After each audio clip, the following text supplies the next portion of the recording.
queridos! Olá, tudo bem?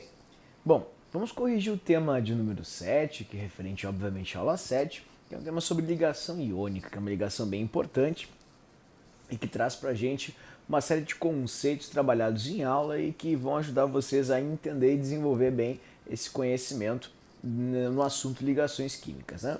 Então vamos começar aqui com a questão 2, que diz assim: o composto que provavelmente apresenta o comportamento mais próximo do modelo iônico é... Então, ele quer saber qual é o modelo que tem o maior caráter iônico, ou seja, onde o cátion é mais eletropositivo e onde o ânion é mais eletronegativo. Né? Então a gente precisa de um composto onde você tem o cátion bem eletropositivo, ou seja, com uma eletropositividade alta, e um ânion com uma eletronegatividade elevada também. Então, vamos fazer essa observação.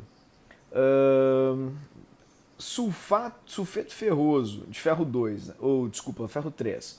A gente tem o ferro aqui e o enxofre aqui na tabela. Então eles não estão tão distantes, não tem uma diferença de eletronegatividade tão grande.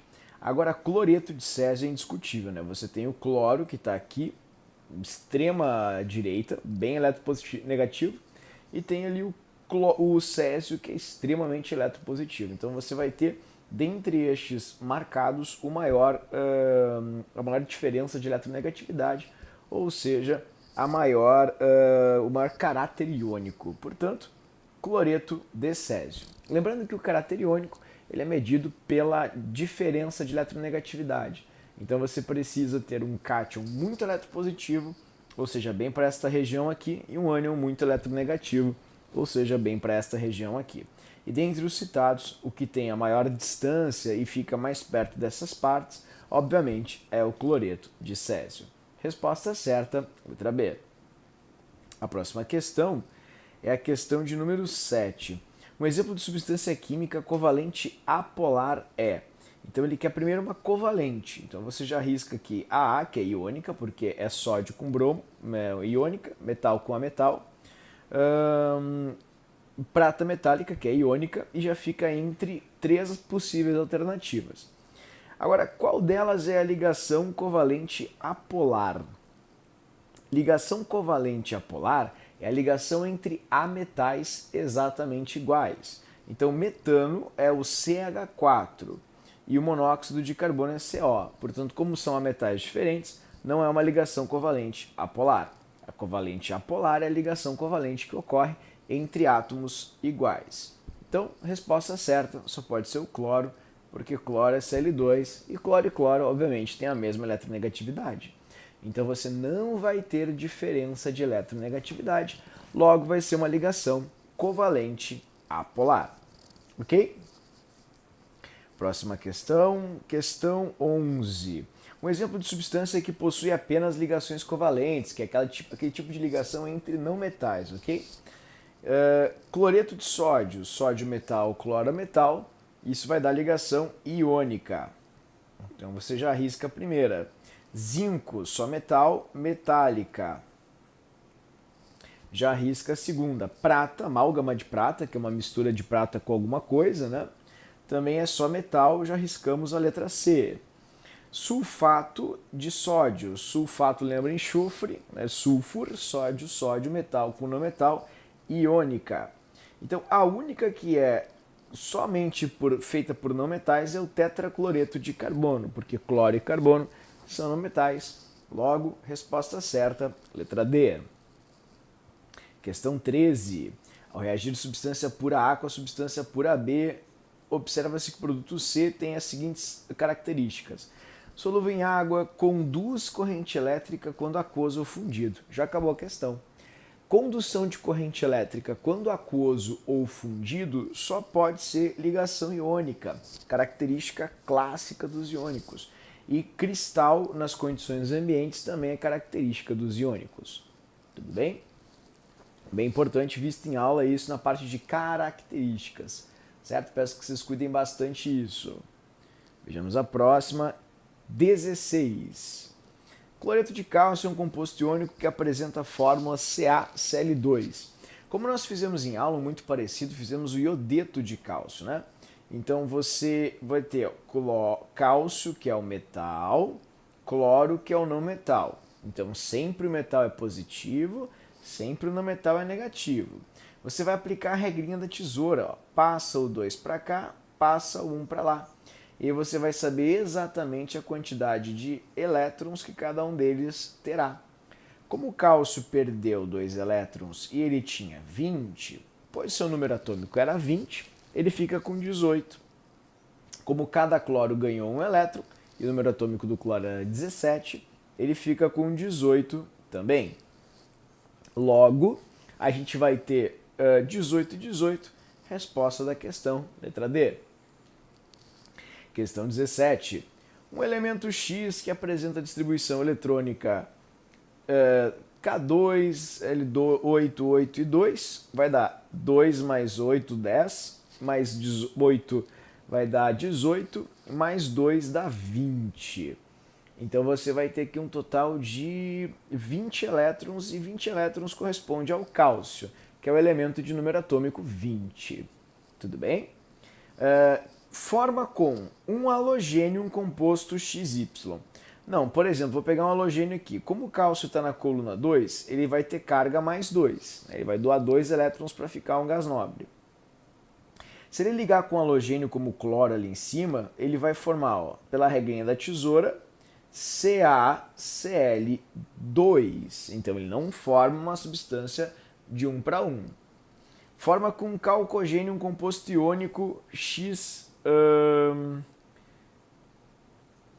não, desculpa, perdão, li errado. Ele forma com halogênio, isso, tá certinho. Ele é um calcogênio, beleza. Calcogênio Z, o professor estava certo, né? Perdão, fiz uma pequena confusão agora. Forma com um calcogênio Z um composto XZ. Tá certo, vamos supor que o cálcio ele reage aqui com o oxigênio.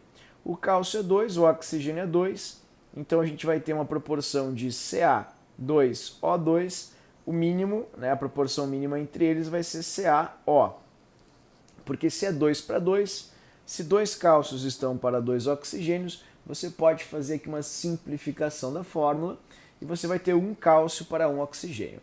Se a fórmula ou regra da tesoura ficou difícil para você, você pode fazer a regra, como o professor já comentou antes, dos elétrons de valência, que fica desse jeito. Ó. O cálcio tem que dar 2 elétrons e o oxigênio, como está na 16, tem 6, precisa ganhar 2.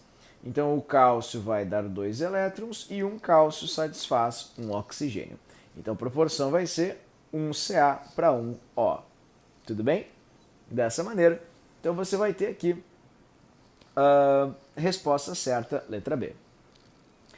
Com hidrogênio um composto molecular. Está errado, né? Como cálcio é um metal e hidrogênio é um não metal, forma um composto iônico. Com metal M um composto iônico. Não, metal com metal é ligação metálica. Está errado também. Com um halogênio R um composto X2R. Não. Como o professor fez em cima, se ele formar com halogênio, ele vai formar um composto de um cálcio para 2 halogênios. Certo? Então, resposta certa dessa questão, letra B. Questão 25. A 25 te dá a alternativa que apresenta exemplos de substâncias iônica, covalente polar, covalente apolar e metálica é iônica metal com ametal. Então a gente risca já aqui a letra B, que tem 2 ametais. Depois ele quer uma ligação no final metálica. Então você risca a letra A, porque a última não é metálica, é iônica, né? Ferro com oxigênio dá iônico. E você pode riscar também aqui a letra C, porque silício e carbono é não metal com não metal, vai dar covalente. Aí você vai ficar com 2 alternativas. Aí nós temos 2 possibilidades, né, querido? Ele quer aqui, ó, covalente polar, que é entre ametais diferentes. Então você vai ter CO2 e água, ambos são ametais diferentes, não dá para eliminar ainda. Entretanto, a próxima é covalente apolar, que tem que ter ametais iguais. E se os ametais são iguais, opa, a gente já fica com a resposta certa na letra E. Iodo e iodo são iguais, portanto, não vai ter diferença de eletronegatividade, não tem ninguém querendo mais elétron do que ninguém, logo a gente vai ter justamente a letra E como resposta. Tudo bem? Recordando, é o início da aula passada, caso você esteja com dúvida, você pode revisar a aula 7 que o professor deu. O início da aula foi só sobre isso, justamente tipos de ligações atômicas, tá certo? Então, em resumo, metal com ametal é iônica, só metal é metálica e ametais iguais covalente apolar, ametais diferentes covalente polar. Questão 31. Observe a tabela. Então você tem o nome, você tem a caracterização do sólido e você tem, por final, a condutibilidade ou condutividade elétrica. Então vamos ver aqui o que a gente pode encontrar. Sacarose. Eu não sei o que é sacarose. Sacarose é o quê? Não sei. Covalente. Sacarose, querido, é C12H22O11, ok? Então são só não metais, é covalente condutor. Não sei, nós não trabalhamos isso ainda. É verdade, né? Então vamos para a próxima. Óxido de cálcio. O óxido de cálcio é cálcio, que é metal, e oxigênio, que é não metal. Então é iônico. E no estado sólido, os iônicos não conduzem. Eles conduzem apenas quando são aquosos ou fundidos, derretidos. Logo, está correto. Portanto, com o conhecimento básico que a gente já tem, você já consegue responder essa questão com facilidade. Sílica iônico. Não, silício é não metal, pessoal. Não metal com não metal é covalente.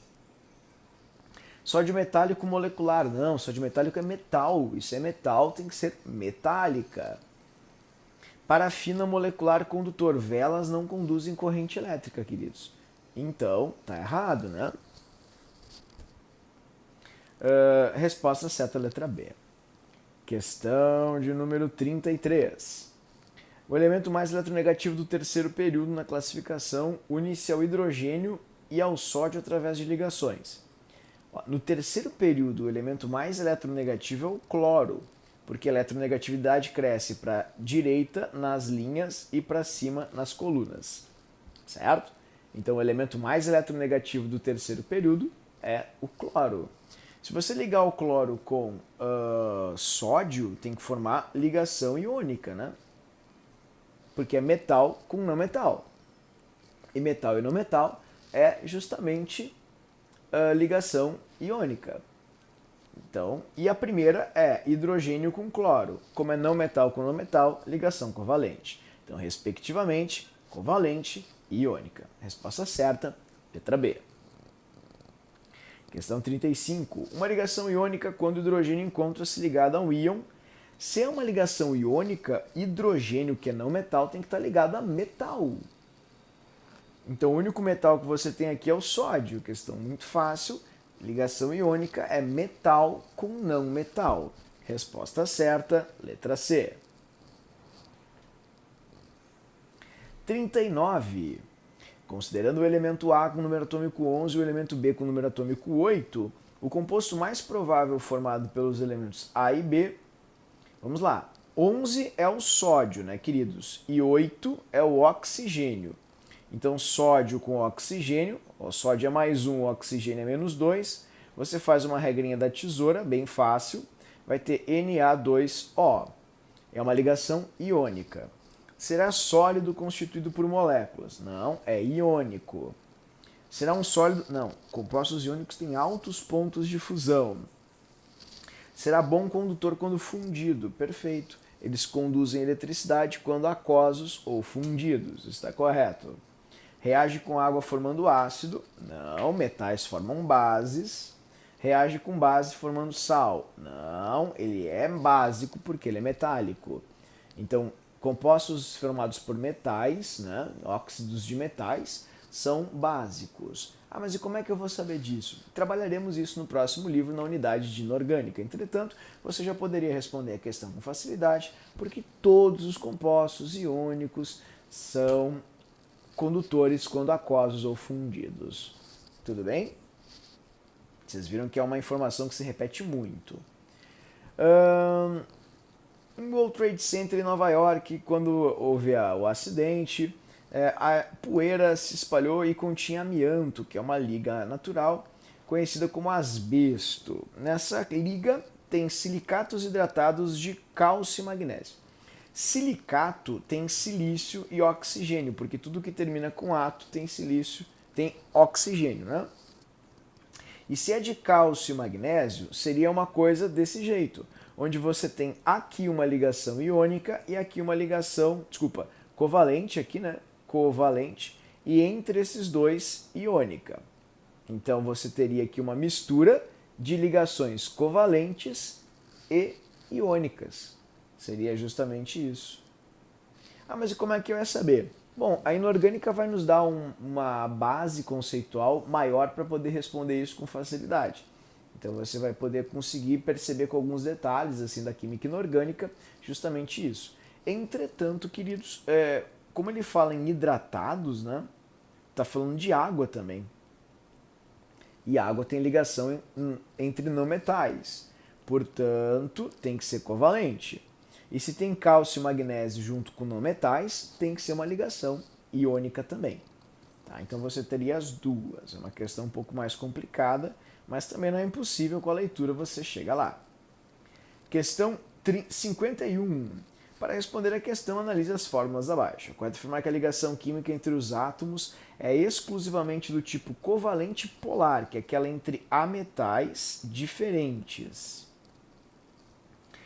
A polar, querido, na 4 e na 2. Só ali que você tem uma ligação covalente apolar. Então 2 e 4, 4 e 2. Letra C. Lembrando que a 3 é iônica. Próxima questão, questão 59. Uma ligação iônica não ocorre entre átomos de metais e ametais. Está errado, ela ocorre entre átomos de metais e não metais. Quanto maior a diferença de eletronegatividade entre dois elementos, maior o caráter iônico. Muito bem. Justamente é isso que faz uma ligação ser iônica. Os metais tendem a perder seus elétrons de valência. Tá certo, metais têm essa tendência, são eletropositivos. Então, resposta certa, 2 e 3, letra A. Um composto A com 20 elétrons, número atômico 20, e com número atômico 17, um B. 20 é o cálcio, 17 é o cloro. Cálcio está na coluna 2, onde todos têm carga mais 2, e o cloro na 17, onde todos têm carga menos 1. Ao fazer uma breve regrinha da tesoura, você chega em CaCl2. Exatamente igual ao composto que a gente montou na aula como exercício, ok? Então a ligação, obviamente, é iônica, predominantemente iônica. Questão bem fácil, bem simples. A exposição dos atletas ao sol intenso exige cuidado com a pele. O dióxido de titânio é usado em vestimentas a fim de proteger atletas da radiação solar. A fórmula do dióxido de titânio é dióxido, são dois óxidos, né? Do oxigênio e titânio. Então TiO2. Seriam essas duas. E você conseguiria com facilidade chegar na resposta certa, porque titânio e oxigênio são metal e ametal, logo tem que ser resposta iônico, não é? Metal e não metal. Resposta certa, letra C. Questão do ITA, não é porque é do ITA que é difícil. Considere os seguintes pares. Assinale a opção em que as três moléculas ou espécies, né, para ser correto, cada uma com seu respectivo par apresenta o maior caráter covalente. Se é o maior caráter covalente, tem que ser o menor caráter iônico. Ou seja, a gente lembra que o oposto ao iônico é o covalente. Né? Então, se você olhar para a primeira dobradinha, potássio e cloro, cloro com potássio tem maior caráter iônico, porque eles estão mais distantes. Agora, lítio com cloro tem menor caráter iônico, logo, maior caráter covalente, porque o oposto ao iônico é o covalente. Então, se algo é menos iônico, é mais covalente. Logo, tem que ser LiCl o primeiro. Já riscamos 3 alternativas. E aqui você tem PCl3 como o segundo, porque o fósforo já é um não metal, então evidentemente vai ter maior caráter covalente, pois não metal com não metal tem caráter covalente. E aqui você tem nitrogênio com cloro também, que vai ter maior caráter covalente, porque o nitrogênio é bem mais eletronegativo e tem quase a mesma eletronegatividade que o cloro, inclusive. Então, resposta certa, letra A. Somente com o segundo movimento você já conseguiria ficar com a letra B, na verdade. Perdão, peço desculpas. Né? Porque o segundo é o PCl3. Certinho, queridos? Então, de novo, não entendi nada. Sugiro que você revise a aula que o professor gravou, a aula 7, onde o professor tem uma parte onde fala em caráter iônico, que mostra que quanto mais para cá o metal tiver e mais para cá o ametal estiver, mais iônico é. E eu comentei que, consequentemente, o contrário significa ser mais covalente. Então, quanto mais próximos os elementos estiverem, mais covalente será a ligação. Quando mais afastados eles estiverem, mais iônica será a ligação. Foi esse o critério que eu usei para resolver essa questão. Eu acredito que é isso. Não, tem mais uma questão aqui, a 91, que diz assim: os elementos x, y e z apresentam as configurações eletrônicas. Então o x tem 2 mais 2 mais 6 mais 1, dá 11 elétrons. E 11 elétrons é o sódio. O segundo tem 2 mais 2, 4, mais 6, 10, mais 2, 12, mais 5, 17. Então tem um total de 17 elétrons. E 17 é o cloro. E o terceiro tem 2 mais 2, 4 mais 6, 10, é o neônio. Tudo bem? Então vamos lá. X e Y tendem a formar ligação iônica. Perfeito, muito fácil a questão. Na com Cl dá ligação iônica, evidentemente, porque metal com não metal dá ligação iônica. Y e Z formam covalente. Não, neônio não faz ligação, né, querido? Ele é um gás nobre. X não faz ligação com Y nem com Z. Tá errado, com Y faz bastante. Dois átomos de X formam ligação covalente. Não, porque o X é um metal, então formaria ligação metálica. Z faz ligação. Não, porque o Z é um neônio e o neônio é um gás nobre e não faz ligação com ninguém. Questão 93. Assinale VOF nas afirmações abaixo. Fosfato de sódio, embora considerado iônico, possui ligações covalentes no íon fosfato. Está certo? Ah, mas como é que eu vou saber? Nesse momento você pode pesquisar na internet o que é um fosfato de sódio. A gente pode ter autonomia para fazer isso, né, queridos? Por quê? Ora, porque a gente não trabalhou inorgânica ainda. Mas em seguida você vai trabalhar e você vai ver que o fosfato é um ânion composto trivalente. Se você pegar a sua tabelinha que o professor deu em aula para você, atrás tem os principais ânions. E o fosfato é um destes principais ânions, está até coloridinho para você não esquecer. Então, ao fazer a ligação, você vai ter sódio com fosfato é iônico, mas entre o P e o O tem uma ligação covalente, sim. Compostos iônicos tendem a ter pontos de fusão e ebulição mais elevados que os moleculares. Tá certo, é só pensar na água, né? A água, ela tem ponto muito alto, muito baixo, se comparado, por exemplo, a um sal, a uma pedra ou algo do tipo. Tá correto. E BF3 não obedece à regra do octeto. Tá certo, pessoal, BF2, né? Por quê? Porque o berílio, ele tem 2 elétrons de valência e o flúor, ele tem 7. Então, o flúor precisa ganhar 1 elétron apenas. Logo, você vai precisar de 2 flúors para satisfazer um berílio. Entretanto, o berílio ele vai ficar mais 2 e o flúor vai ficar menos. Né? Então, e daí que como o berílio ele tem 4 elétrons, se ele perder 2, ele vai ficar com 2 elétrons apenas. E se ele vai ficar com 2 elétrons apenas, ele não vai completar 8. Então tá certo, BF2 não obedece à regra do octeto. Tudo bem? Verdadeiro. Resposta certa, letra A. Na questão 93. Vamos ver o que mais a gente tem aqui. Fechou. Queridos, espero que eu tenha ajudado, né? A gente vai continuar agora com a parte de covalente na nossa aula 8. E, enfim, qualquer dúvida, o professor está à disposição nos plantões. Um grande abraço e até. Tchau, tchau.